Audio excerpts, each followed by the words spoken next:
Phil Taylor's greatest rivals and allies share their memories of playing against him. Peter Manley. The guy was on a different planet at the time. He was out there on his own and it was very difficult to play him. You weren't just playing Phil. You were playing the whole audience at the Circus Tavern.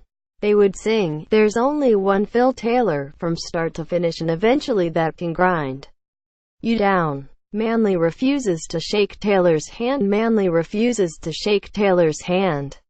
In two of my finals, which I lost 7-0, there were a few sets which I lost 3-2 and they could have gone either way. But full credit to the man. I did whatever I could to put him off, but he was above everything that anyone ever did. John Part. I played him when he was in his prime. He was dominant and confident. If you had 146 left, you had to take it out because he was on a double. If, by some chance, you were on a double and he had 146, you'd take it out. Every time. There was a ruthlessness about him. It can be debilitating. It's not fear, it's resignation. John Part. So there was a ruthlessness about him. It can be debilitating. It's not fear, it's resignation. He built an invincibility stigma.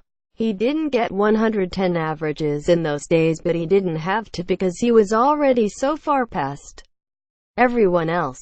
Dennis Priestley. I have some great memories of playing Phil, but I would like to have had better. I was competitive up until the 2000 final, and bearing in mind Phil is 10 years younger than me, he has managed to last so much longer. Priestley. Bobby George and Martin Adams discuss Taylor's hopes of a 17th title. Priestley. Bobby George and Martin Adams discuss Taylor's hopes of a 17th title. Live World Darts Championship live on. What stands out is that he was always so dedicated and practiced very hard. I was a good professional and did things right, but Phil always seemed to put an extra yard in or find an extra yard. He will do really well again this year, but I feel for him on the schedule. If he gets through the early rounds, I think he will have to play 3 days on the trot, and I know myself getting older how much that will take out of him. Raymond van Barneveld. I've played him 4 times at the Worlds now. He's won 2 times and I've won 2 times. They were all top games. But despite beating him in 2007, I didn't have good memories in 2009 when he won 7-1. That was a bit tough. Barney. Adrian Lewis. He's been saying for a couple of years that the time is right. He will miss the competitiveness and the buzz. And I'll be sad to see him go. He's had a great career and nobody will emulate what he has done. I will miss the banner in the practice room. Phil Taylor and Adrian Lewis have their football knowledge tested. Phil Taylor and Adrian Lewis have their football knowledge tested. His determination and concentration levels are second to none. I remember when I lost to Peter Manley in the quarters at my first ever World Championship. He beat Mark Dudbridge in the final. After he won, he told me, "I'll see you at 11 o'clock tomorrow morning." I thought he was joking. But no. We practiced the morning after he won the world title. It wouldn't surprise me if, in 2019, we see some breaking news from the PDC. Rod Harrington. I played him in the 1995 final, but I wasn't at my best then. I think I could have easily been 4-0 up after winning the first 2 sets. But he pulled it back to 2-2 with 2 big checkouts in the last legs, and that was like the kick in the teeth that put me down. Phil moved on and eventually beat me quite comfortably. The leg-on-leg pressure that he puts on people, and still does, was the thing that was hard to cope with. Rod Harrington. I think I was world number 1 at the time and beat him plenty of times in those years, especially over the shorter distances.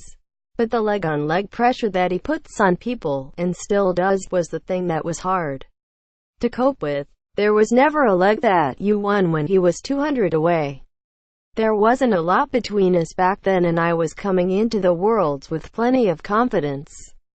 But I just kind of ran out of steam. I do remember thinking, this is my time to beat Phil, but it wasn't to be. Wayne Mardle. He made players panic. That's his big trait because I'll always remember playing Phil and feeling that way. At his best he made you believe that he would never miss. Of course he might miss.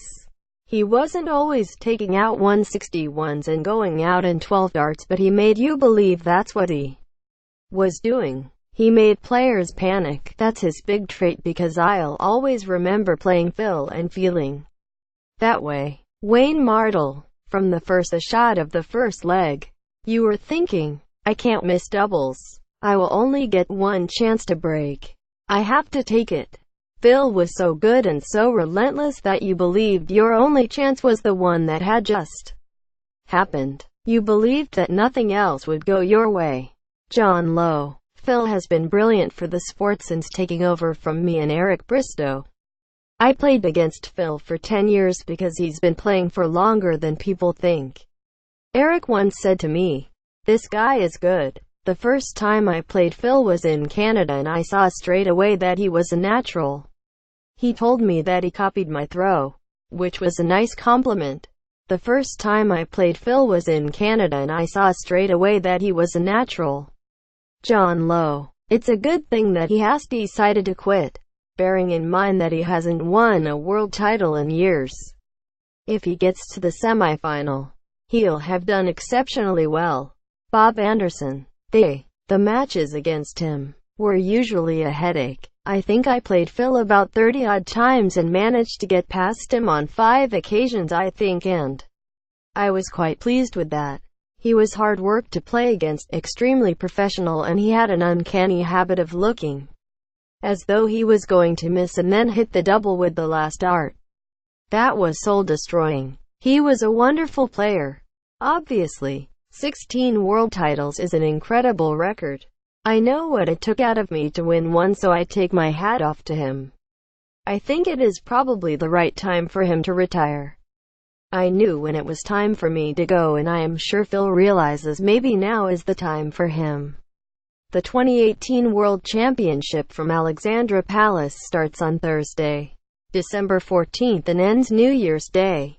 Keep up to date with the news as the PDC celebrates 25 years on Sky Sports.